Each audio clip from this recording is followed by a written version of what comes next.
Sixth पे आ जाते हैं। क्या है, 2 cross roads each of width 10 metre cut a right angle through at the centre of a rectangular park of length 700 meter and breadth 300 meter and parallel to its size. So find the area of the roads. Also find the area of the park including cross roads. तो ये हमारा एक rectangular park है जिसमें से 2 roads पास हो रही है। तो हमें क्या करना है, ये जो एरिया है रोड का वो फाइंड करना है।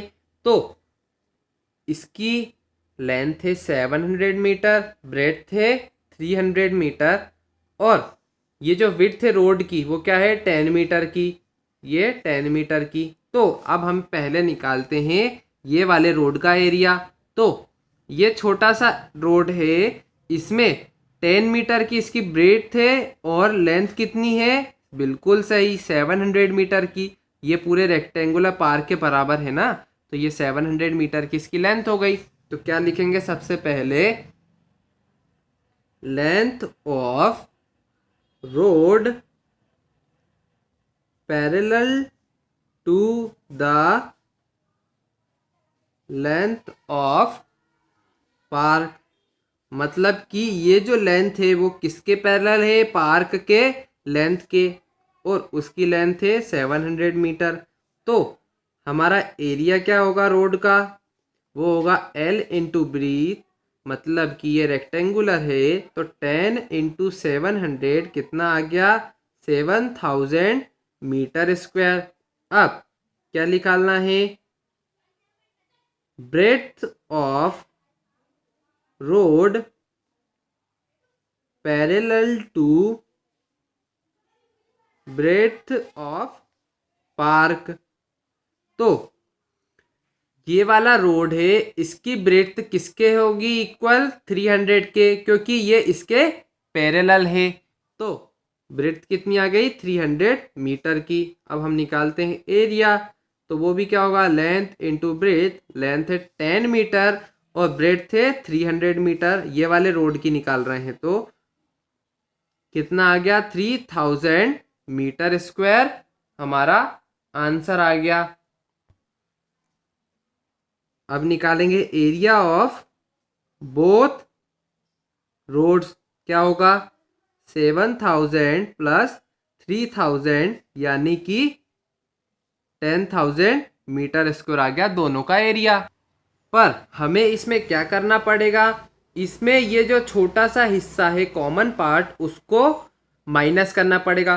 क्यों माइनस करना पड़ेगा, क्योंकि जब हमने ये वाला एरिया निकाला था इसमें ये वाला पार्ट ऑलरेडी था, पर जब हमने ये वाला एरिया निकाला इसमें भी ये वाला पार्ट था, तो ये वाला पार्ट कितना बार हो गया 2 बार हो गया, पर हमें कितनी बार चाहिए, सिर्फ 1 बार चाहिए।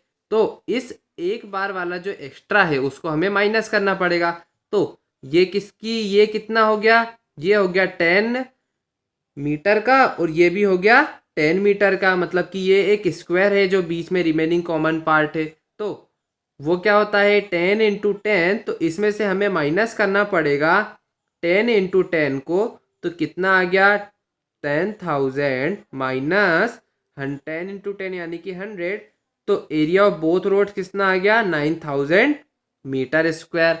अब हमें क्या निकालना है, area of park excluding road, मतलब कि पार्क का एरिया निकालना है और ये रोड वाले एरिया को माइनस करना है।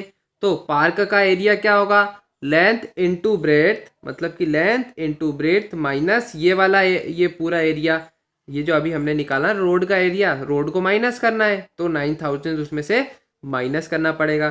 तो 700 माइनस 300 इंटू 300 माइनस 9000, तो कितना आ गया 21, 1 2 3 4 जीरोस और 9000 उसमें से माइनस कितना आ गया, ये आ गया 2,00100 मीटर स्क्वायर। अब हमें बोला गया है हेक्टेयर में निकालने को, तो हेक्टेयर में कैसे करेंगे इसको, हम इसे पता है हमें कि 10,000 metre square equal to 1 hectare, तो हमें इसे 10,000 से डिवाइड करना पड़ेगा। तो 200,100 माइन अपॉन में 10,000, तो कितना आ गया, ये फाइनली आ गया 20.01 हेक्टेयर आ गया हमारा आंसर ये, क्योंकि 2 0 से 2 0 कैंसिल। अब पॉइंट यहाँ शिफ्ट हो गया है, तो 2 बार पॉइंट को लेफ्ट साइड में शिफ्ट कराना पड़ेगा, क्योंकि ये तो डिवाइड में है। तो आ गया हमारा answer. Question number 8, Pragya wrapped a card around a circular pipe of radius 4 centimeter and cut off the length required of the cord. Then she wrapped it around a square box of size 4 centimeter. Did she have any cord left? तो उसके पास एक cord थी, उसे पहले उसने एक circular pipe पे लगाया रोटेट करके, जिसकी 4 सेंटीमीटर की रेडियस थी। फिर उसने कॉर्ड को कट करा और फिर उसी कॉर्ड को उसने एक स्क्वायर बॉक्स पे रैप कर दिया। तो उसकी साइड कितनी थी, 4 सेंटीमीटर की। तो अब हमें बताना है कि उसका जो भी कॉर्ड था वो बचा क्या जब उसने स्क्वायर पीस पे लगाया। तो सबसे पहले क्या निकालना पड़ेगा हमें, सर्कमफेरेंस ऑफ सर्कल, ताकि हमें उस कॉर्ड की लेंथ पता कर सकें, क्योंकि सबसे पहली बार तो उसने एक सर्कल पे ही उसे फिट किया था। तो 2πr यानी कि 2 इंटू 3.14 इंटू 4, तो कितना आ गया ये 25.12 सेंटीमीटर। अब क्या निकालना है हमें, पेरीमीटर ऑफ स्क्वायर, ताकि हमें पता चल सके कि कितना उसने उस स्क्वायर को लपेटने में यूज़ करा। 4 इंटू ए यानी कि 4 इंटू 4 यानी कि 16 सेंटीमीटर पेरीमीटर आ गया। अब हमने वैसे ही देख लिया कि ये 16 है और ये 25.12, तो सरकमफेरेंस ज़्यादा आ रही है, मतलब कि जो कॉर्ड की लेंथ है वो ज़्यादा है। तो क्या लिखेंगे, लेंथ ऑफ कॉर्ड लेफ्ट, मतलब कि जितनी बची हुई कॉर्ड है उसकी लेंथ कितनी होगी, जो पूरी कॉर्ड है उसमें से पेरीमीटर ऑफ स्क्वायर माइनस करेंगे तो कितना आ जाएगा, वो आ जाएगा 9.12 सेंटीमीटर। तो ये आ गई length of cord left. Question number 9 पे आते हैं, तो वो क्या है, the given figure represents a rectangular lawn with a circular flower bed in the middle.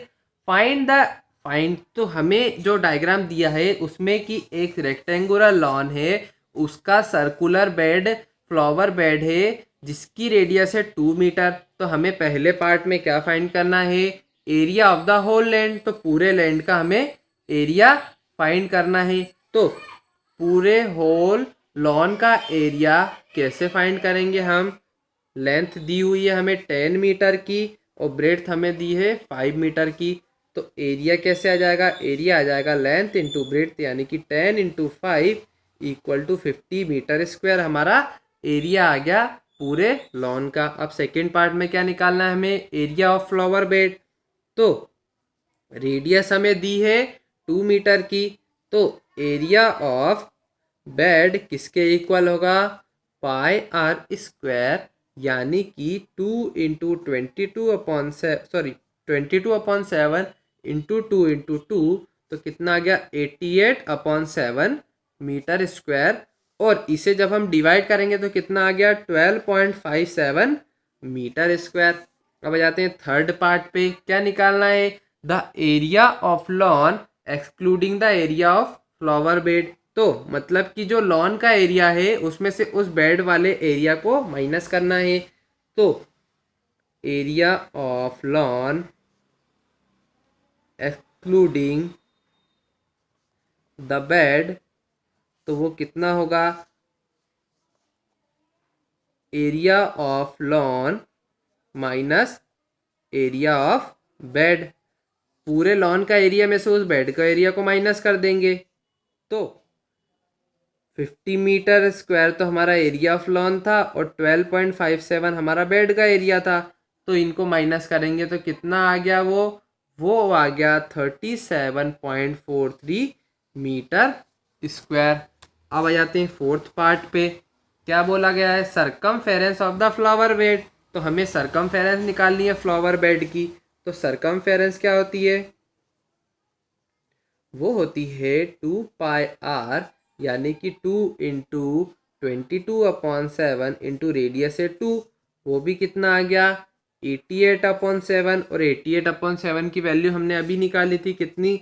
12.57 metre. तो ये आ गया हमारा सरकमफेरेंस फ्लावर बेड का। Question number 10, in the following figures find the area of shaded portion. तो जो shaded portion है उसका area find करना है। तो फर्स्ट पार्ट में आते हैं। तो हमें एक बड़ा सा रेक्टेंगल दिया हुआ है, उसमें दो ट्राइंगल्स हैं, एक तो है फर्स्ट ट्राइंगल, दूसरा है सेकंड ट्राइंगल, और जो शेडेड पोर्शन है वो बचा हुआ एरिया है। तो हमें शेडेड पोर्शन का अगर एरिया निकालना है तो क्या करना पड़ेगा? उस पूरे रेक्टेंगल के एरिया में से वो दोनों ट्राइंगल्स के एरिया को माइनस करना पड़ेगा। तो सबसे पहले हम निकालते हैं एरिया ऑफ रेक्टेंगल। वो किसके इक्वल है? लेंथ इंटू ब्रेड्थ, यानी कि 18 × 10 = 180 सेंटीमीटर स्क्वायर। अब हमें क्या निकालना है? Area of triangle 1। तो पहले वाले ट्राइंगल का एरिया निकालते हैं। वो क्या होता है? 1 × base into height, half into base into height. तो हाफ, उसका बेस कितना है? बेस है 10 सेंटीमीटर का, और हाइट कितनी है उसकी? 6 सेंटीमीटर की। तो जब हम इसे सॉल्व करेंगे तो 2 × 1 से 2 और 2 × 5 = 10 और 5 × 6 होता है 30। तो 30 सेंटीमीटर स्क्वायर आ गया फर्स्ट ट्राइंगल का एरिया। अब निकालते हैं एरिया ऑफ ट्राइंगल 2। वो कितना है? 1/2 बेस इंटू हाइट, यानी कि 1/2। उसकी बेस कितनी है?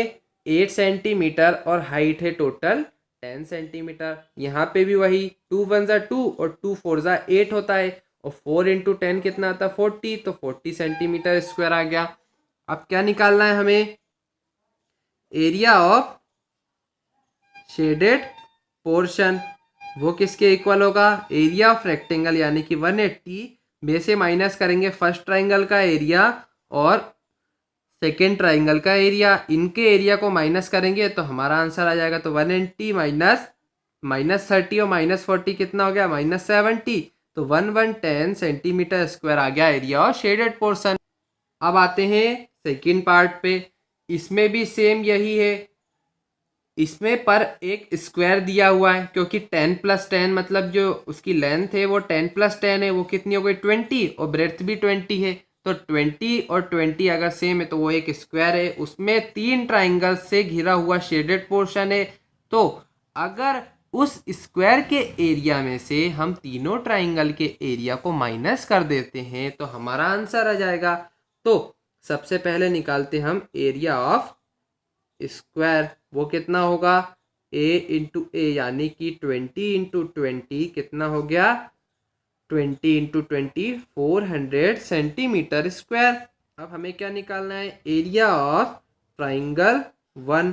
तो फर्स्ट ट्राइंगल का एरिया कितना हो गया? हाफ बेस इंटू हाइट, यानी कि 1/2। बेस कितनी है उसकी?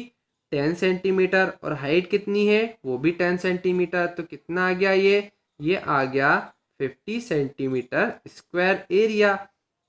अब निकालेंगे area of triangle 2, half base into height. तो हाफ ट्राइंगल 2 का बेस कितना है? बेस अगर ये वाला हिस्सा 10 सेंटीमीटर का, तो बचा वाला ऊपर वाला हिस्सा भी 10 सेंटीमीटर का होगा, तो उसका बेस 10 सेंटीमीटर का। और टोटल PQ जो है वो उसकी हाइट है। तो PQ की हाइट कितनी है? PQ की लेंथ कितनी है? वो है 20 सेंटीमीटर। तो 2 ये आ गई बेस और हाइट। अब मल्टीप्लाई करते हैं तो 2 × 1 = 2 और 2 × 10 = 20, और 10 × 10 हो गया 100। तो 100 सेंटीमीटर स्क्वायर हमारा आंसर आ गया। अब निकालते हैं एरिया ऑफ ट्राइंगल 3। वो क्या होता है? हाफ बेस इंटू हाइट, यानी कि 1/2। बेस कितना है उसका? 10 सेंटीमीटर, और हाइट भी है 20 सेंटीमीटर, यानी कि 2 × 1 = 2, 2 × 10 = 20। तो 100 सेंटीमीटर स्क्वायर हमारा आंसर आ गया। अब क्या निकालना है? एरिया ऑफ शेडेड पोर्शन वो किसके इक्वल होगा, शुरू में ही बताया था। स्क्वायर के एरिया में से हमें माइनस करना है तीनों ट्राइंगल के एरिया को, मतलब कि 50 माइनस 100 माइनस 100, तो ये कितना हो गया 400 माइनस 250, यानी कि यहाँ पे बचा ये 150 सेंटीमीटर स्क्वायर शेडेड पोर्शन का एरिया। क्वेश्चन नंबर 11 पे आ जाते हैं। तो क्या बोला है, find the area of quadrilateral ABCD जिसमें कि AC की वैल्यू क्या है 22 सेंटीमीटर और BM की वैल्यू क्या है 3 सेंटीमीटर और DN की वैल्यू क्या है 3 सेंटीमीटर और BM परपेंडिकुलर टू AC और DN परपेंडिकुलर टू AC। तो हमें इस क्वाड्रिलेटरल का एरिया फाइंड करना है जिसमें कि जो AC है वो डायगोनल है, वो दो ट्राइंगल्स को डिवाइड कर रही है उस क्वाड्रिलेटरल में, और जो ऊपर वाला ट्राइंगल है उसकी जो एक हाइट निकली है BM वो 3 सेंटीमीटर की है, और जो नीचे वाला ट्राइंगल है ADC उसकी जो DN हाइट है वो भी 3 सेंटीमीटर की है। तो सबसे पहले निकालते हैं एरिया ऑफ ट्राइंगल ABC, वो क्या होता है हाफ बेस इंटू हाइट। तो हाफ बेस क्या हो गई AC यानी कि 22 सेंटीमीटर और हाइट कितनी हो गई BM यानी कि 3 सेंटीमीटर, और 2 1 ज़ा 2 और 2 11 ज़ा 22 और 11 इंटू 3 33 सेंटीमीटर स्क्वायर हमारा एरिया आ गया ऊपर वाले ट्राइंगल का। अब निकालते हैं एरिया ऑफ ट्राइंगल ADC, वो भी क्या होता है हाफ बेस इंटू हाइट यानी कि 1/2, बेस कितनी हो गई इसकी सेम 22 और हाइट भी दी है DN 3 सेंटीमीटर की, और इसे अभी सॉल्व करा था तो कितना आंसर आया था 33 सेंटीमीटर स्क्वायर। अब हमें निकालना है टोटल एरिया ऑफ क्वाड्रिलेटरल किसके इक्वल होगा, दोनों ट्राइंगल के एरिया के सम के, मतलब कि 33 प्लस 33 यानी कि 66 सेंटीमीटर स्क्वायर क्वाड्रिलेटरल का एरिया आ गया।